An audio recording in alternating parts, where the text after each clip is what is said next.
Since I like going back and listening to my old thoughts, I'm currently in the process of re-uploading some of my older videos in order to make them more compliant with YouTube's policies on reused content.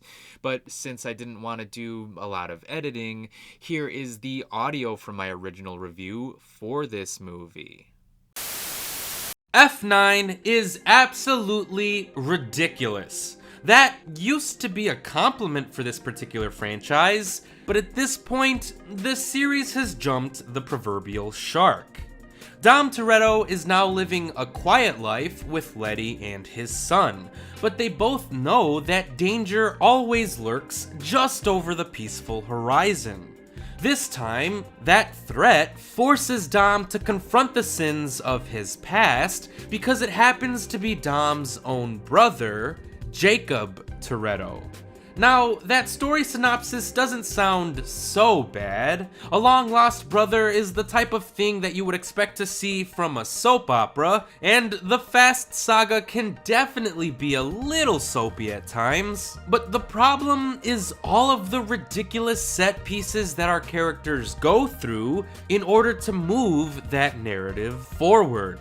We go from having a shootout against the South American military, to driving through landmines, to jumping over cliffs, to confusing ass globetrotting that doesn't make any sense, to conveniently improbable magnets, to going into outer space, amongst other ridiculousness. And by having such over-the-top set pieces, the film lacks a sense of tension.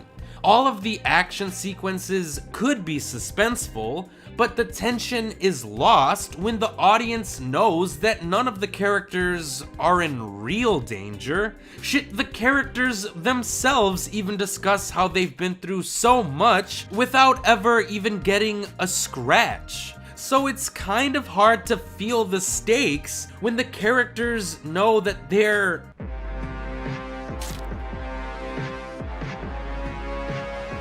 even characters who have already died can just come back to life. What is this, Dragon Ball Z? I mean, I like to make that comparison because both Goku and Dominic Toretto have a habit of making respected friends out of once fearsome enemies. But that's another problem with this movie. There are way too many characters. We have our main ensemble cast, which is fine, but this film is also filled to the brim with unnecessary cameos. At one point, it felt like each and every scene contained a brand new cameo. Why?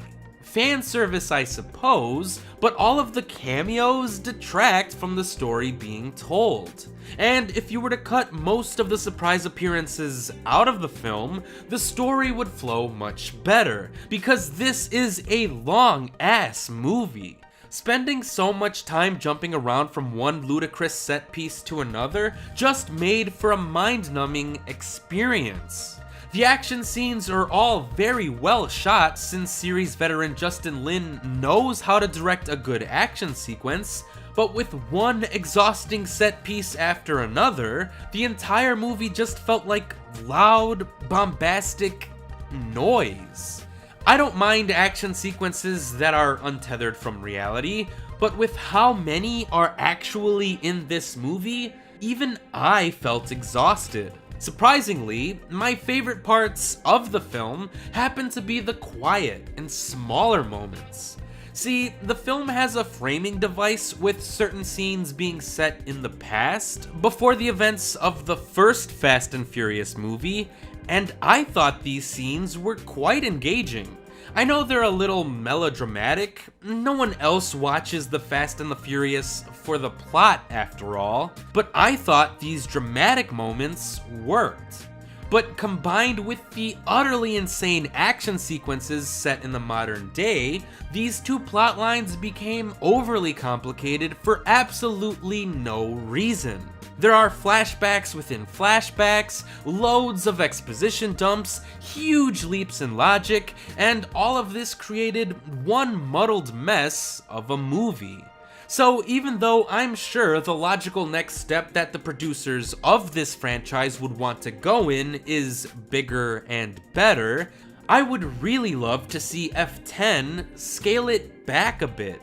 It doesn't need to be a little indie drama or anything, but Fast 5 and 6 found a nice sweet spot for balancing ridiculous action with grounded melodrama. And that's what I want to see as this franchise supposedly starts heading towards a finale. Because what's bigger than seeing these characters in outer space? Seeing them time travel with dinosaurs? At that point, the series would just be a parody of itself, if it hasn't devolved into that territory already. So I might have some fun rewatching certain action scenes on YouTube since, as I've stated earlier, the action sequences are actually very well shot, but there's not enough substance here for me to enjoy this movie as one cohesive narrative. And for that, I would likely give F9 2 3/4 out of 5 stars. Thanks for watching.